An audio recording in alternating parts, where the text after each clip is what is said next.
Judy Kalb дошла во болница во Бостон за да ги провери симптомите на атриална фибрилација или абнормална аритмија на срцето.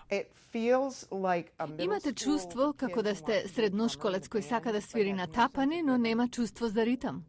Лекарите вообичаено ја диагностицираат состојбата кога пациентите се жалат на симптоми на така наречено прилипување на срцето. Оваа состојба досега не беше карактеристична за жените на средовечна возраст. Меѓународна група научници се обиде да дознае на што се должи промената. Ги проверила податоците од студијата за здравјето на жените, што го опфаќа периодот од 1993 до 2010 година, и податоците за 35.000 жени на просечна возраст од 53 години.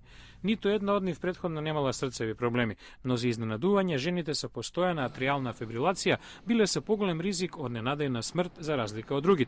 Научниците сакаат да дознаат кои се ризичните фактори за овие жени, особено поради фактот што биле здрави.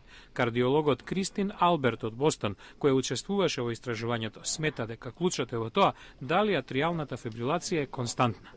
На Judy Kalb, која се жалеше на атриална фибрилација, и беше извршена процедура со катетри за потиснување на аритмијата. Се чувствувам прекрасно. Сега немам никакви симптоми.